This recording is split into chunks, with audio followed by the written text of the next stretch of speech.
Good evening and welcome to Scotland at 7 here on Broadcasting Scotland. My name is Kenny McBride and I'm joined tonight in the studio at a safe physical distance by Professor Alison Phipps, the UNESCO Chair in Refugee Integration through Languages and the Arts at the University of Glasgow. Alison, how are you tonight? Good evening, Kenny. I'm very well, thank you. How are you? I'm not bad. And we're joined on Skype by first Rosa Sally, human rights activist and Glasgow girl, and by Dylan Futohi, the co-founders of Refugees for Justice. So Rosa, how are you this evening? We're very good, thank you. Thanks for having us. And Dylan, how about you? How are you? Very well, thanks Kenny. Hi everyone. Excellent. Well, we will start as we always do with our news update. We then will get into the meat of tonight's show, which is all about talking about asylum. There was a National Audit Office report published today, and Refugees for Justice, Rosa and Dylan's organisation, have also published a manifesto this week. So we're going to be looking at that in some depth this evening. But we start, as we always do, with our coronavirus statistics update. And as of 2 p.m. today, a total of 272,014 people in Scotland have been tested through NHS Scotland labs and UK Government regional testing centres. Of these, 253,738 were confirmed negative and 18,276 were positive. There are 12 new confirmed cases of COVID-19 in Scotland today, and sadly there is one new reported death of a person who has tested positive for the virus.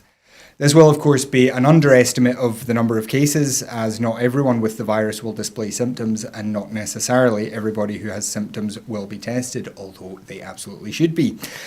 Of the people who have tested positive, there were 422 people in hospital last night, 5 of whom were in intensive care, plus 7 more in intensive care with suspected COVID-19. The number of patients in Scotland who have died from complications caused by the coronavirus infection now stands at 2,488, and that number does only include those who have died in hospital having received a positive test for the virus. The latest UK daily figures available show that 44,131 patients who tested positive for COVID-19 have now sadly died from the illness, an increase of 137. This number refers to deaths in all settings now, not just those in hospitals. The tourism sector is to benefit from the further lifting of restrictions under Phase 2 of Scotland's route map out of lockdown. From today, the 5-mile travel distance limit for leisure will be lifted. However, the public are encouraged to stay within their local area where at all possible. Self-contained, self-catering holiday accommodation across Scotland will also be able to reopen. This change covers a variety of businesses, including caravans and campervan parks, lodges and second homes, but crucially does not include short-term lets in buildings with shared stairwells, such as tenements. Outdoor hospitality, such as pavement cafes and beer gardens, can reopen from this Monday. And commenting after the First Minister urged Scots to take holidays within Scotland, Scottish Green spokesperson John Finney said small businesses across Scotland will welcome holidaymakers, but at the same time communities remain understandably concerned about the potential arrival of COVID-19. Not everywhere will be open yet, so it's important that all journeys are carefully planned and have the safety of local communities in mind. Also, please take your litter home with you.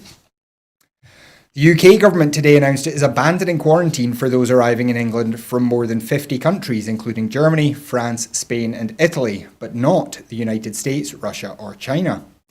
The move, effective from 10th of July, seems to have been made to enable people in England to take summer holidays without worrying about quarantine on their return.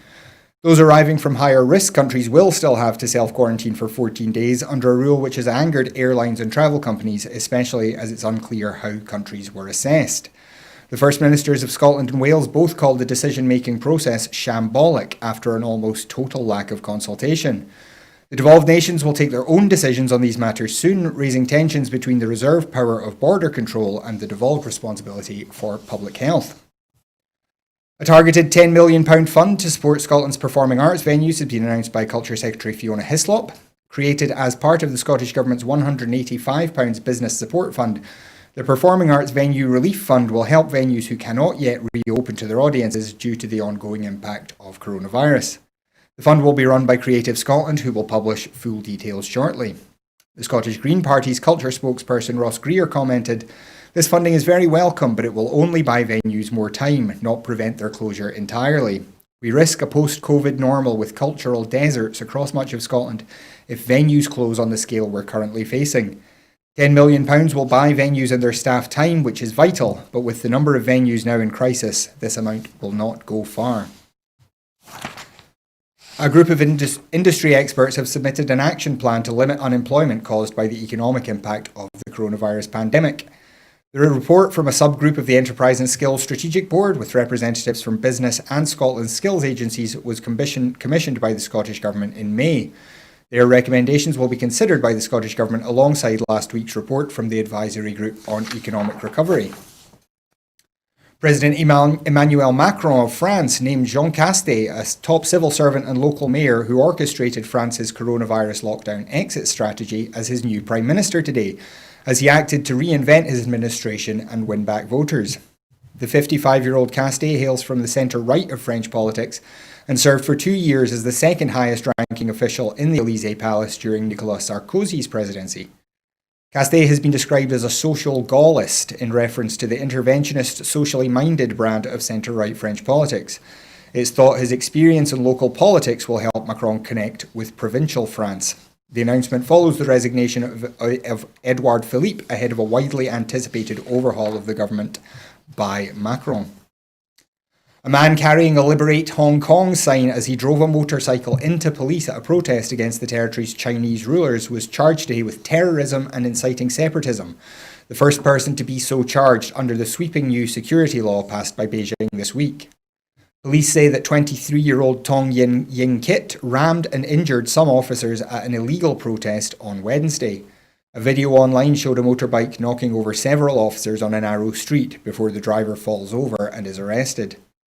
The new law, which punishes crimes of secession, subversion, terrorism and collusion with foreign forces with up to life in prison, seems to be aimed at crushing dissent and a long-running campaign for greater democracy in Hong Kong, despite China's handover agreement with the UK promising greater freedoms to Hong Kong citizens until 2047. And Scottish Ambulance Service will take over the running of Scotland's coronavirus mobile testing units from the start of September. Currently operated by the Armed Forces, mobile units will pass to SAS, where they will continue to support the ongoing response to the COVID-19 pandemic, including the management of localised outbreaks. The units complement the static drive-through testing centres and hospital testing in hospitals and care homes, and help ensure that testing is as accessible as possible for everyone. As part of the transfer, around 500 jobs will be created across the country for as long as the service is needed. Recruitment for these new posts has started already, with the majority of roles being recruited from outside the ambulance service. And finally, 2 SNP parliamentarians have called for a national day of mourning to remember all those who have lost their lives because of coronavirus. Alec Neil MSP and Neil Gray MP, who represent Airdrie and Shotts at Holyrood and Westminster respectively, believe it would be a fitting tribute to set aside a day every year, starting later this year, to remember those who have died as a result of the disease. Mr. Neil and Mr. Gray agree that such an event would pay tribute to the memory of those who have passed away, while also consoling those left grieving. Now we get on to our big story of the evening. And Alison, this National Audit Office report was published today. This is a report by, now the National Audit Office is there to assess public projects, basically to see if they're providing value for money, if money's being spent appropriately, if they're having the outcomes that they're supposed to have. So kind of give us the kind of top talking points that leapt out at you from this report. What is in there about the new contracts that exist? So the National Audit report, the National Audit Office has produced its report on asylum accommodation and support. So it's looking at the different private sector providers of services to asylum seekers, particularly accommodation. And I think it's quite interesting just reading the headline, which is saying, is this value for money? Immediately you realise that the National Audit Office is assessing this based on how much money is spent, not whether or not the service is good enough. So already you've got a question of a mismatch between what is being looked at and what is actually being delivered. And there are a number of really quite damning headlines in the report around key findings. Key findings being that some of the systems aren't yet integrated.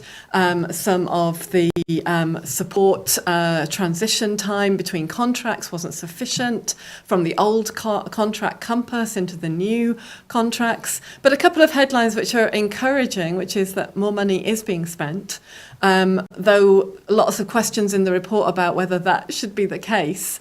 And then questions around value for money, of how that's being spent, whether or not, for example, AIRE, A-I-R-E, which is being run by Migrant Help, is actually currently providing support to asylum seekers. So this is a new helpline that's been set up for asylum seekers to use when they need help, and there are suggestions in the report that there's very little uptake from this.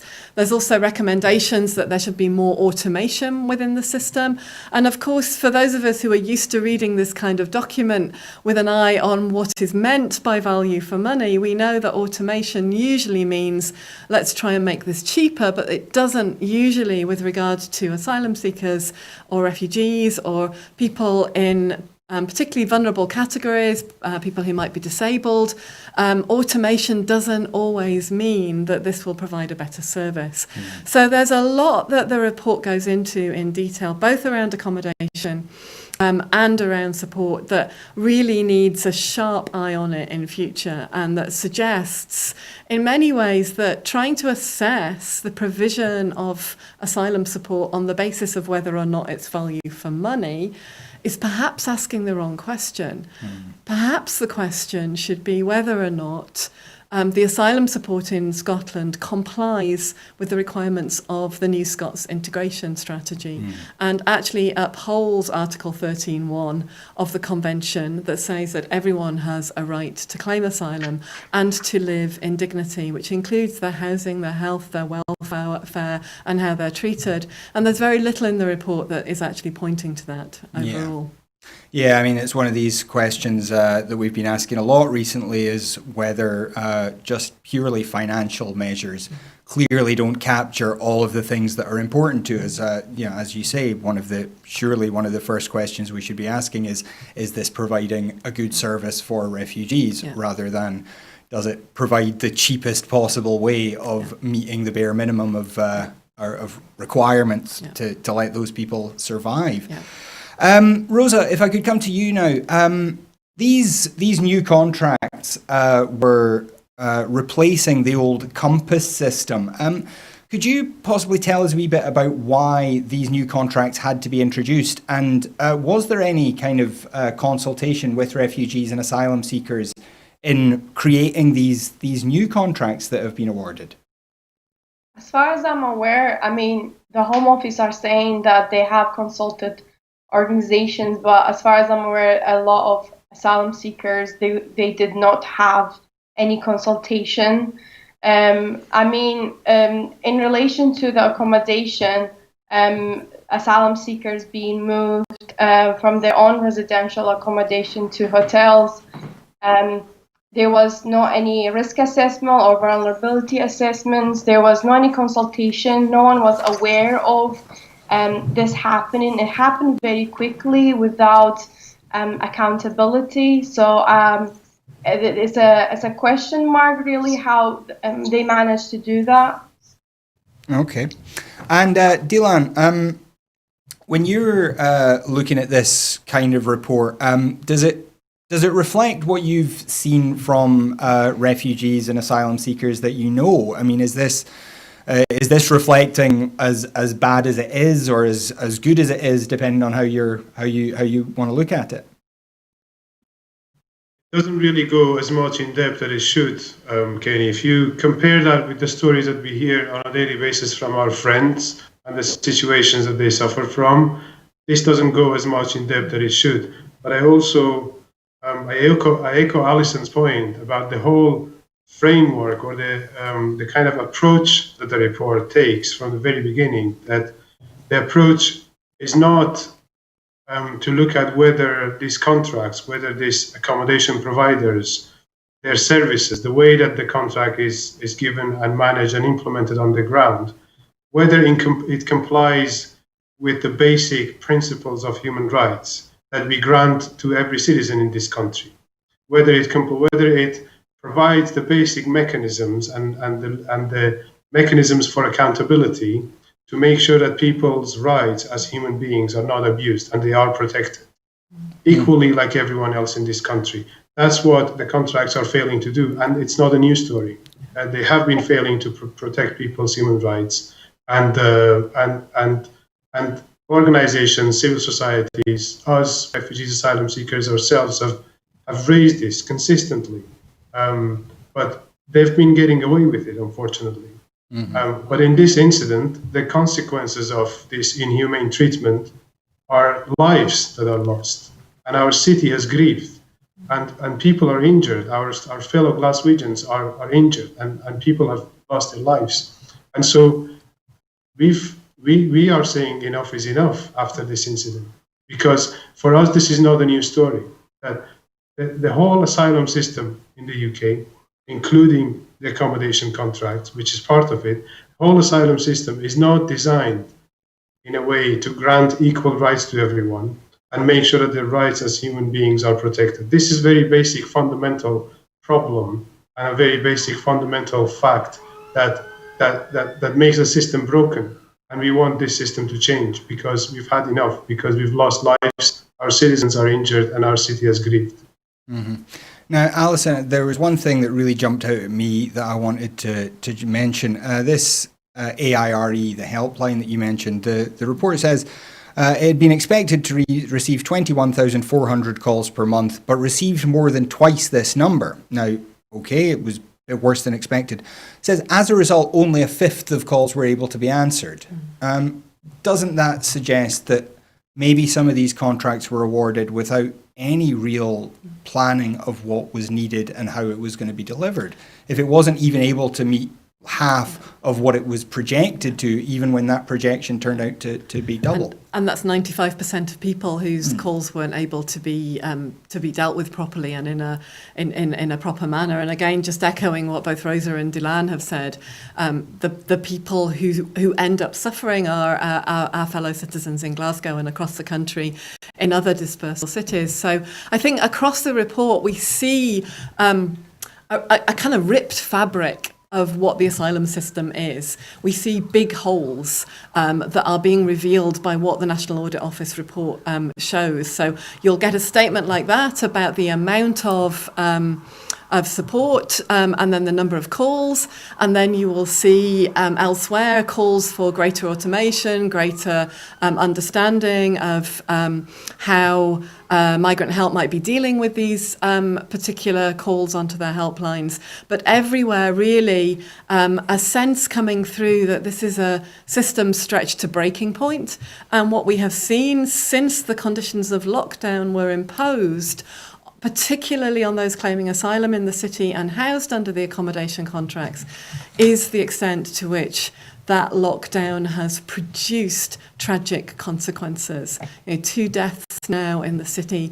But the stories that I know that Dylan and others have been hearing all week, that have been coming to our politicians and led Alison Thulis to ask the question in Parliament this week, that have led to constant reporting in the press, really every day this week, and still increasing numbers of press reports a week on from the attacks, shows that on the one hand we had a fatal shooting, on the other hand by the police, and on the other hand this has shone a lens onto a separate issue, which is what, as Dylan was saying earlier, a very broken system of accommodation provision in the city. And I think the National Audit Office perhaps shows us in its long and detailed effort some of the reasons why that is broken, as you were reading out from that element in the report. The lack of capacity to deal with this when the question is value for money, not human rights and human dignity, and provision for people who have come to seek asylum and who need to be housed in calm, secure, safe accommodation with regular information so that they are well informed of what their rights are, what will happen to them, and are treated with dignity. And those are the basics of how we ought to be providing asylum under the New Scots integration strategy. Now, Rosa, this comes in the wake of your organisation, Refugees for Justice, publishing their manifesto this week. How does this manifesto? What? Go on. First of all, tell us a bit about what Refugees for Justice is and why you've produced this manifesto. Well, there's a need for this because there needs to be an investigation, a public inquiry of what actually happened. And as Alison said, that there was a fatal death, unfortunately, of the asylum seeker in this case, who was the attacker. And therefore, we also need to know what actually happened, what services or support was given to this individual. Really, we want to investigate the full, step by step, what happened to this individual.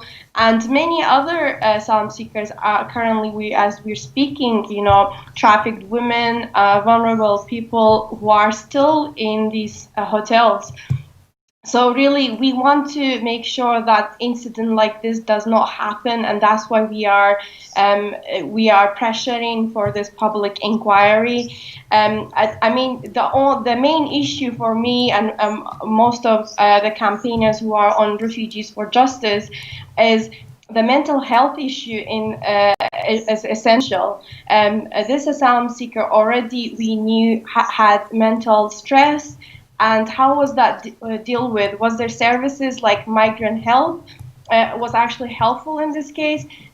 For me, I doubt that because I know many asylum seekers have complained about migrant help and their services being slow. They've been intimidating people to voluntarily returning home. So there's that attack is there. And we know, as far as we know, this asylum seeker also was planning to be returned back home, and an hour before that he was speaking with his solicitor. So we want to investigate and also for future cases or incidents like this does not happen again. So that's why we are trying to also pressure the Home Office and Mears Group to take responsibility for 2 deaths so far, as we know, has happened, and they were in the care of the Home Office and Mears Group. Mm-hmm. Dilan, this manifesto, who's it addressed to? Who is it that you're asking to take action here? First of all, ourselves, Kenny. We are one of the key asks of this manifesto is for us, refugees and asylum seekers, to be at the center of every action. We are tired of things being done to us or about us. There's quite a lot. A lot has been happening in the past few months and in the past few years, but especially from the beginning, following the COVID-19 outbreak. A lot has happened to our friends in Glasgow and in other cities in the UK. They have been moved from their residential houses and flats to hotel accommodations. Why? How is that compliant with public health guidance? How is that compliant with human rights? How is that enables them to protect themselves from the risk of spreading and contracting and spreading coronavirus? How were the moves done? How were they treated in those hotel accommodations? And were they treated with dignity, or were they put in extreme poverty? And were they able to protect themselves and people around themselves from the risk of coronavirus? All of these questions are to be asked, and these are short-term questions. We understand, but it's not about the incident on Friday. About the incident on Friday, there's a police investigation going on, and we understand, we respect that we need to wait for the full facts to come on the table. But this incident is a symptom. It's a symptom of a broken system that allows our friends to be treated inhumanely. Everything from the beginning of COVID-19 until now, even until now, is wrong, is legally questionable and morally appalling. Everything that's happened to our friends. Imagine, I can give you this analogy for every single story that we have, but I tell you one story. Imagine your landlord, presuming you're a British citizen, you're a resident in Scotland, and you're renting a place from a social landlord or a private company. Imagine your landlord comes and knocks at your door and gives you 10 minutes notice and asks you, you have 10-minute notice to pack up and get in the car, I'm taking you to a different accommodation. What's the different accommodation? Doesn't matter. Pack up and get into the car, I'm taking you to a different accommodation. What would your reaction be? My reaction would be, I laugh at them. I take it as a joke. I can't believe it. No one can do that to me if I have rights in this country, which people do. And then probably as soon as you realize that they're seriously proposing that you need to pack 10 minutes and get into the car, first thing you do is shut the door and then you call police. And then no landlord would even allow themselves, this doesn't even cross their mind to knock at your door and give you 10 minutes notice to evict. You know why?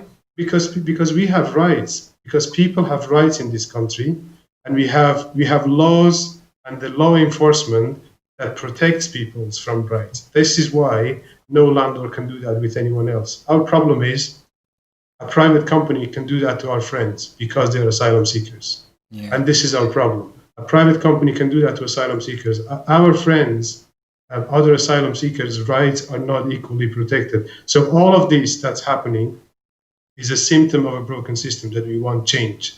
So in the short term, we are fully committed to expose what happened during COVID-19 to our friends in those hotel accommodations. But our ultimate goal is to change the asylum system that allows this abuse of human rights, because we deserve better than this as citizens of Glasgow, as people of Scotland.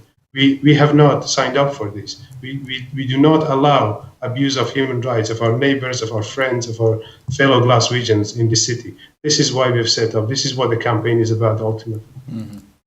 Just to summarize it, sorry, Kenny. No, go ahead. Just at the moment, we are asking for an immediate of asylum seekers being returned to their residential accommodation, and also reinstating their financial allowance, which they don't have. All of their, so they don't have any money whatsoever. So we want them to immediately have these rights. So that's our first ask. And then we want to have a public inquiry.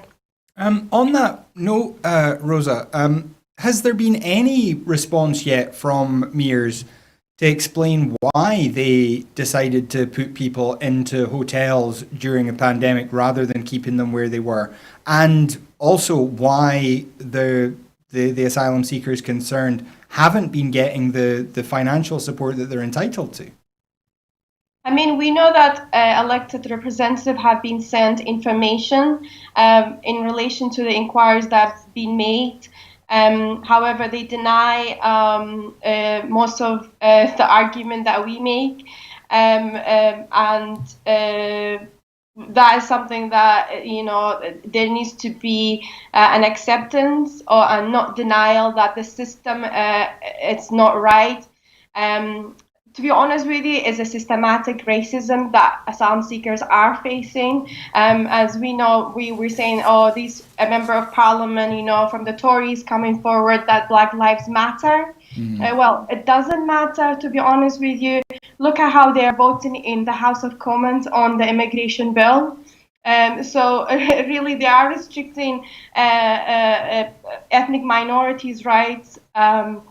So really, we are trying to push also this manifesto to send it to elected members over the weekend. We all work full time, so we're trying to do as much as we can in our spare time. So over the weekend, we are trying to send this over to elected members to really answer our questions, and that's what we're trying to do. So you're obviously reaching out to politicians. Dilan, is that primarily the UK government, given that they have responsibility for asylum law, or is this something that the Scottish government and the local government need to step up and take more of a responsibility for?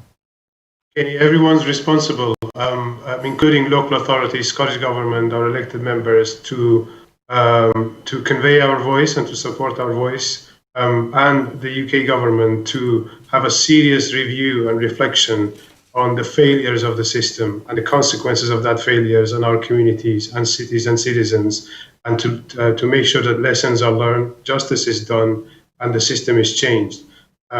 what we are, why we know that there is a lot. So there's a lot of organizations, civil society organizations, our elected members, Scottish government has asked. There are asks for public inquiry, but what we are trying to make sure that is going to happen is whatever process is going to take place, people who are asylum seekers and refugees are at the center or at the core. The process has to be led by us. This is our complaint. We are the people who have suffered. We are the people whose human rights has been abused. We are the people who have suffered. This is our complaint, and we need to be at the center. We're not, a tokenistic consultation with some organization. It's not enough. It doesn't make it meaningful. We want asylum seekers and refugees to be given the power and the agency to come forward and ask for justice and be supported by our elected members, our governments, and our communities, our society as a whole. And so, as I said, we support the calls and demands for public inquiry, for investigation, and we support the ongoing police investigation that's going on. But in order to seek justice, we want to be at the center. Because we are the people who have suffered most. Yeah. Yeah. And have you had any responses yet? I mean, I know this is still relatively early in this campaign. Dylan, have you had any responses from any political figures yet, giving you any sort of support or any negative responses yet? We haven't had time to reach out, Kenny, yet. As Rosa said, we all have our day job full time, and I've taken a few days off this week with other friends to get this launched, and we are planning to reach out with clear asks. So we've sent out our manifesto, and we have had really, really motivating, positive response from the civil society, from organizations in the refugee and migration sector, all supporting us and telling us that we are right behind you. They're telling us that they're happy that we have come forward. Refugee-led movements and voices are what's needed now. But we haven't formally reached out to our elected members. We are planning to do that in the near future. And I'm very optimistic, very positive that the response will be similar from them. Mm-hmm. Well, I can just add on that Chris Stevens, the MP for Glasgow Southwest, have been supportive of the campaign, and he was also the first MP to hold a debate on end of hotel detention in the House of Commons. Most of the MPs in Glasgow have been very supportive and asking questions, and Alison mentioned that Alison Toulouse recently asked questions as well. And I think the reality is many MPs will be supportive of our campaign in Glasgow and in Scotland. However, immigration itself is is a reserved issue, and I think that is the problem that we have to challenge the UK government all the way from Scotland. However, if we were an independent country, we could set a fairer system in Scotland. On that note, have you had any communication with groups in other cities? I mean, Refugees for Justice is primarily focused on Glasgow right now. Have you had discussions with people in other areas, perhaps in other countries of the UK? Well, to be honest with you, as you know, the dispersal is from the UK government. Glasgow is the main city for asylum seekers. Mm-hmm. So that is something that probably, that's why many asylum seekers and refugees are residents in Glasgow. I mean, it is the UK government dispersal system that Glasgow is the main city. Mm-hmm. And has anyone from the city council given any sort of any reaction yet? Rosa, sorry. Yeah. Well, we know that some of the councillors have been very advocate, and they also written to the Home Office and Mayor's Group about this issue, especially with the death of the suicide, the Syrian guy in May. and also this incident. So I think they have been an advocate. However, as we know, as we already said, it is a reserve issue, and how much control they have over this matter depends on the UK government. Dilan, this is something we've talked about on the show a good deal for a while, particularly in relation to Brexit. The whole experience of the hostile environment and how it's affected EU citizens has been a big thing we've been talking about for a while now. Clearly, obviously, it affects asylum seekers and refugees as well.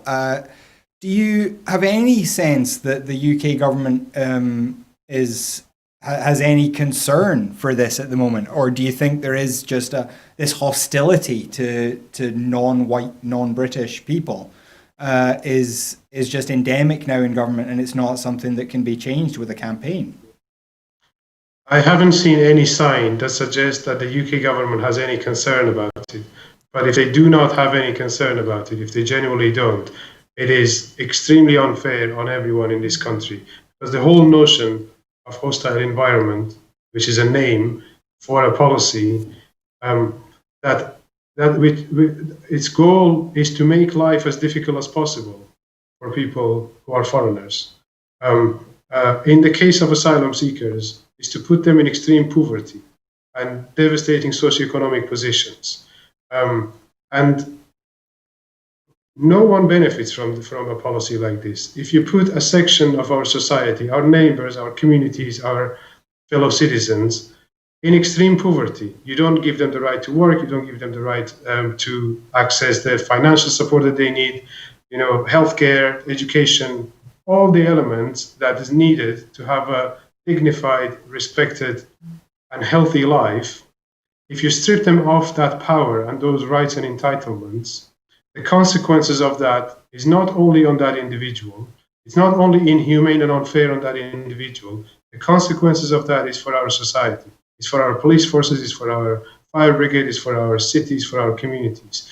Because if you don't put people in those kind of circumstances, it is way more like, not only it is more humane and it's an obligation for a country like the UK, but also it guarantees, it is more likely for that citizen to become a healthy, happy, contributing citizen to the society, rather than being an unhappy, under immense mental pressure and extreme poverty, and having consequences for the rest of the society and for themselves. So the whole notion of hostile environment is immoral, and is questionable, and is unfair on everyone.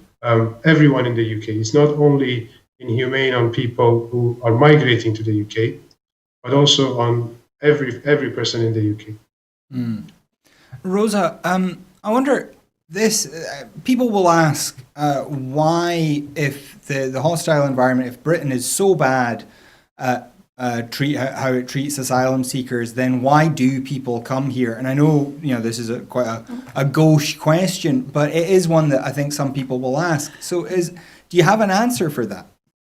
I mean, to be honest, I don't have an answer for that. However, many asylum seekers come to the UK because, to be honest, they don't really know, because sometimes it's smugglers, they're just trying to reach safety. However, if they are trying to get to the UK, they think that maybe there's human rights in the UK. So, and I think that's the irony of it.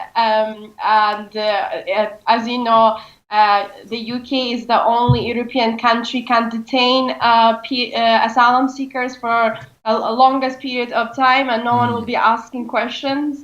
So I think that is inhumane in its own, but I don't have a right answer for that, unfortunately. Yeah, it's not like your people are sitting, in Syria or somewhere saying, "Oh, where's got the best support for asylum seekers?" I mean, it might be worth me coming in on that as well, because Professor Heaven Crawley at the University of Coventry, who's a real expert on asylum, but also on migration, did a very in-depth report looking at precisely that question. So there is an in-depth research report that really debunks the whole notion of push and pull factors, and looks into reasons why people may end up in the UK. And those reasons are extremely complex.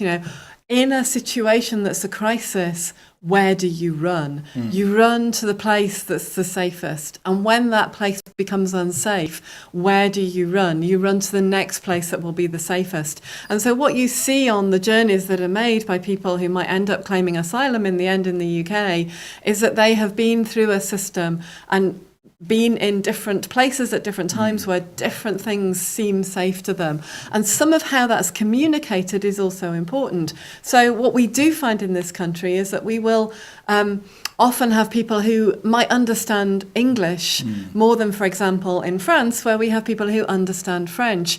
Now, that isn't because there's some kind of idea in the mind of someone, great, I'm going to be an asylum seeker, therefore I'll go where I can practice my French. That isn't how this works.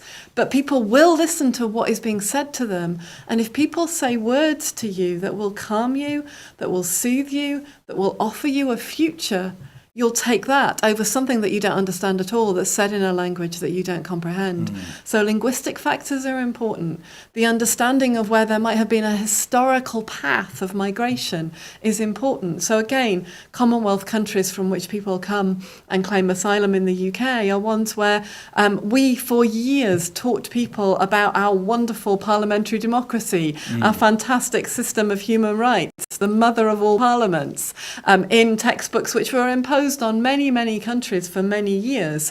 Now, if you've grown up with that as what you were educated into, you may well think this is something that's familiar from my learning in school. I know that this is a country where I can claim asylum. And then, just as Rosa has said, this is the irony. Just as Dylan has said, this is the irony. You come to the United Kingdom, you claim asylum, and you find that the question that is asked by the National Audit Office of how you are being provided with accommodation support is it value for money, not are you safe? And what we saw on Friday as a presenting issue within this system, manifesting the much deeper structural issues that are about a system that is rotten to its core, was that the answer to that question is not only are the people who are housed in the accommodation unsafe, mentally unsafe, physically unsafe, economically destitute, and not receiving the communication in forms that can reach them. Clearly, with 5% of calls being answered, that's just not enough for people in that kind of accommodation, and the report says that itself. But other people in our city are not safe.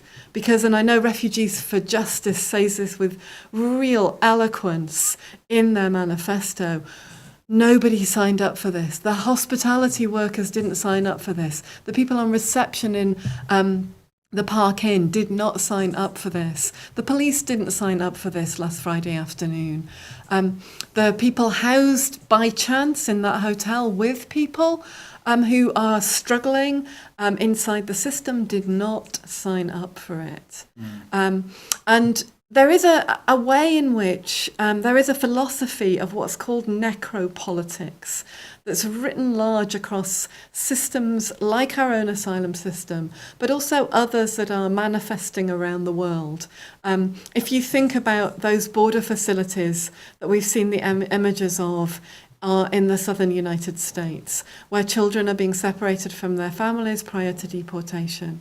If you think about Manus Island, where the Australian government housed asylum seekers who arrived by boat and refused to allow anybody the right of asylum who arrived by boat, then you see what we call, what Achille Mbembe, the Cameroonian philosopher resident in South Africa, calls necropolitics, a politics of death, the creation of a living death, where people have no idea how long this is going to last for, no communication to them as to when they will be freed, their liberty radically curtailed or taken away from them. And within the Park Inn conditions, within the Maclay's Guest House conditions in our own city, people whose ability to spend even the £37 a week that might be given to them as asylum support, which is nothing, taken away from them. If you imagine what it must be like to have perhaps been in that hotel on Friday with children and to not have enough phone credit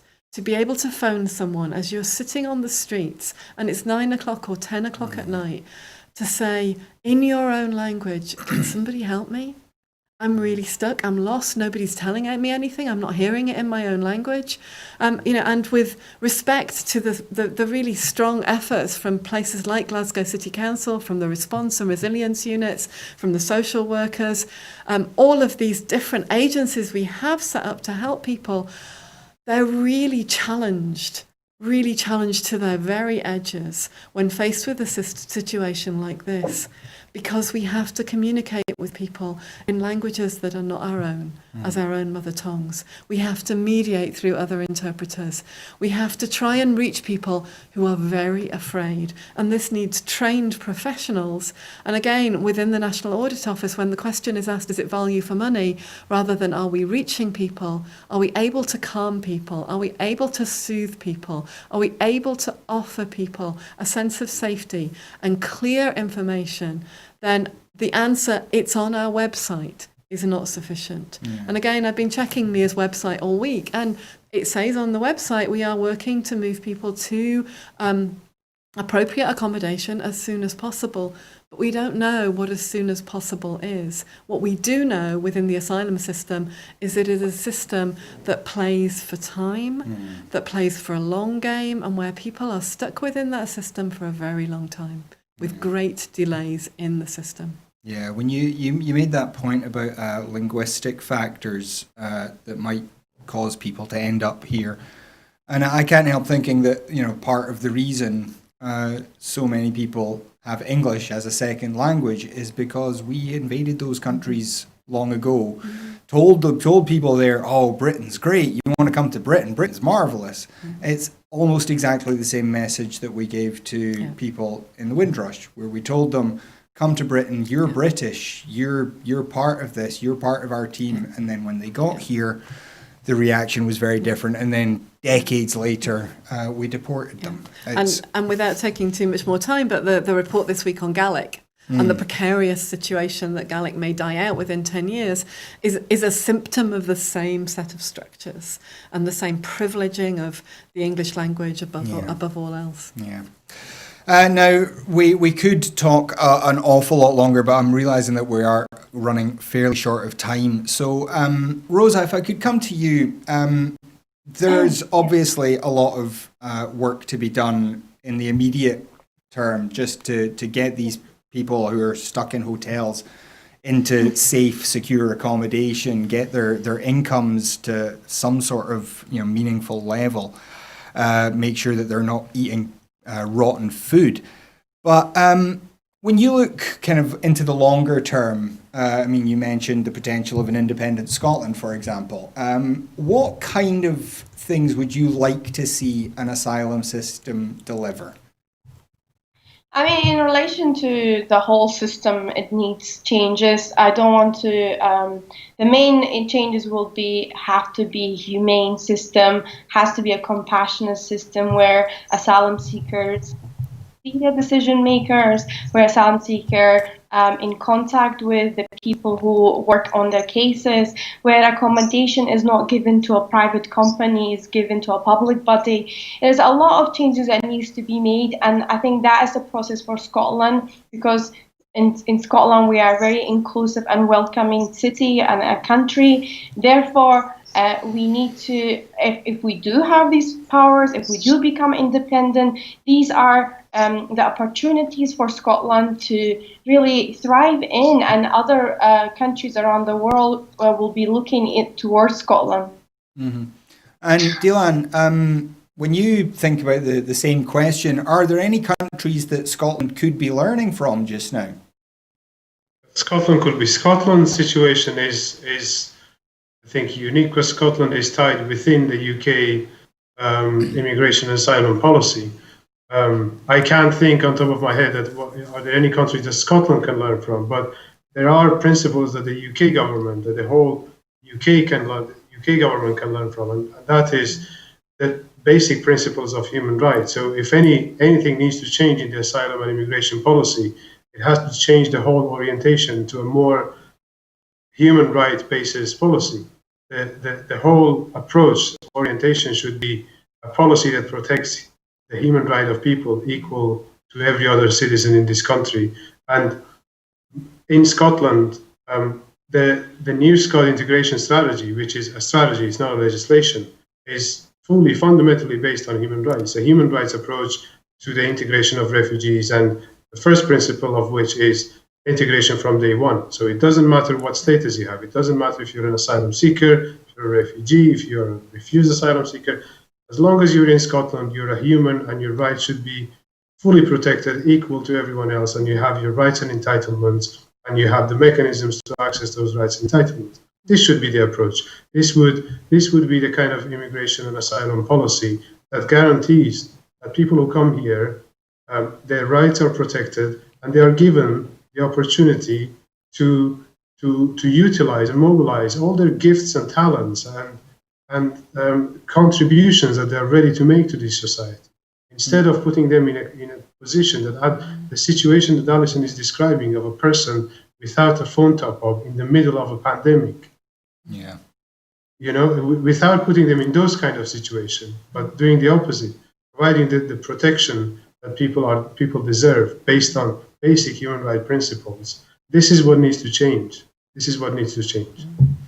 And Rosa, clearly during a pandemic, even as lockdown starts to lift a bit more, a lot of traditional campaigning methods are closed off to you, or at least are a lot more difficult. What are your immediate plans for this campaign, and how can people get involved if they want to support your campain? Well, they should be writing to us, Refugees for Justice email we have set up. So it would be great if more people are writing to us in support of our campaign. Unfortunately, we are in a global pandemic. So therefore, there's restrictions to what we are able to do. And we also have to follow the public health guidance.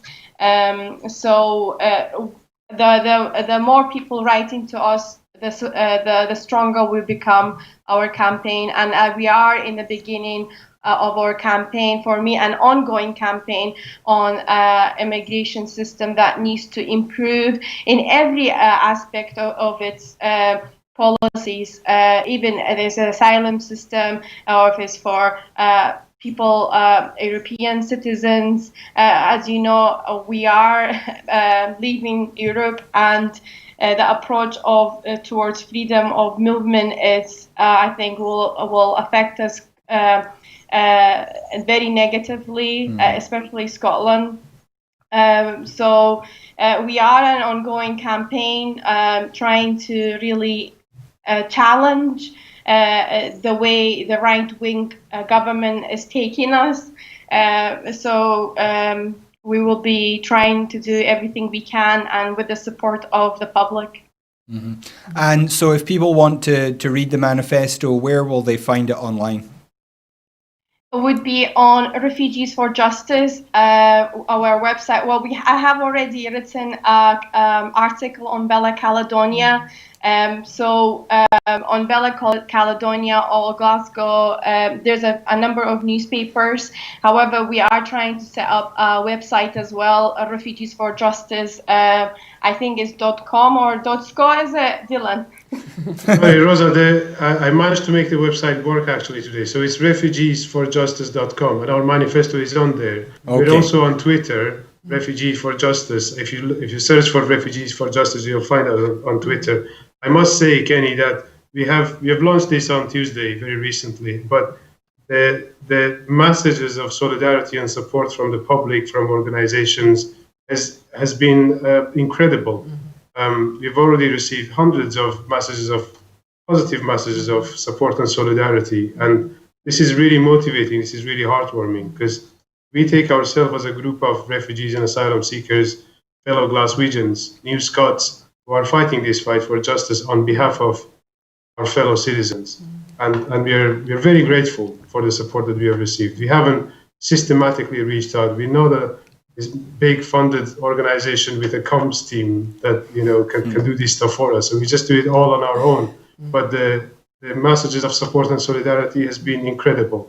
We really appreciate it, and we've told in our manifesto that we're not going to let you down.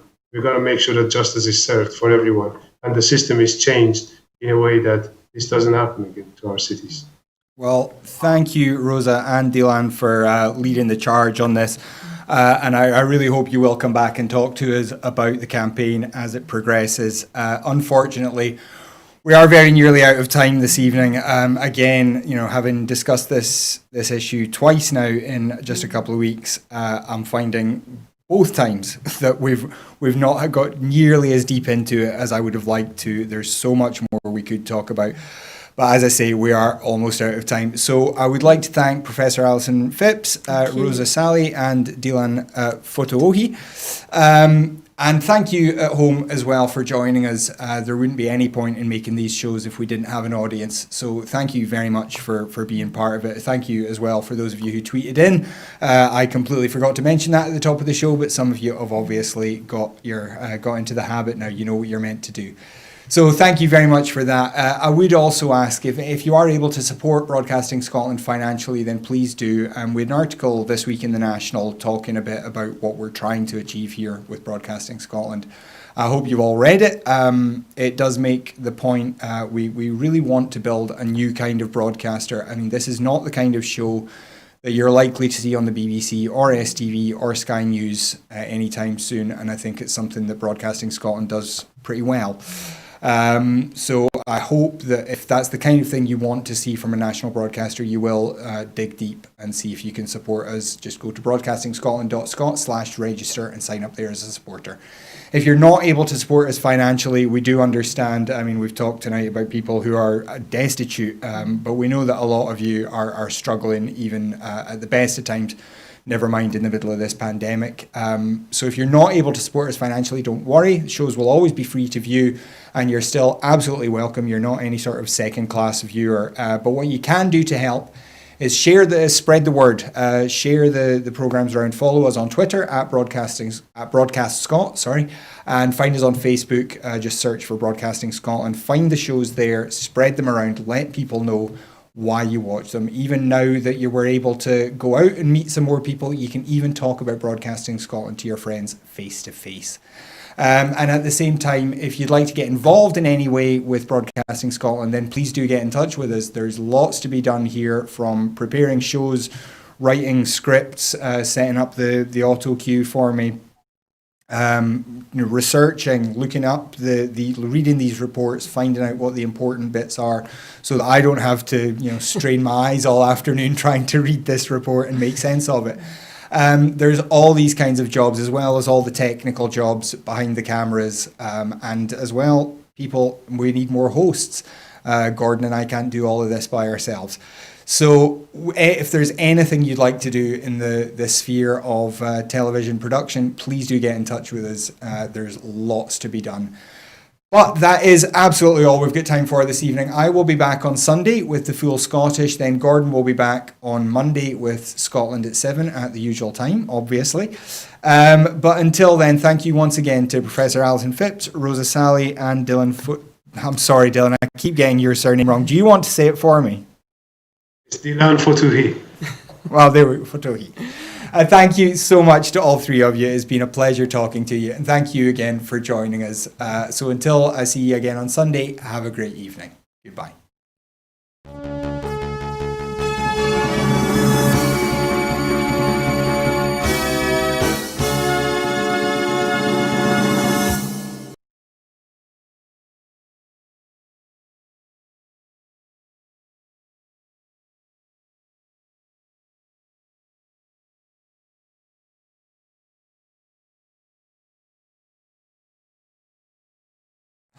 Love.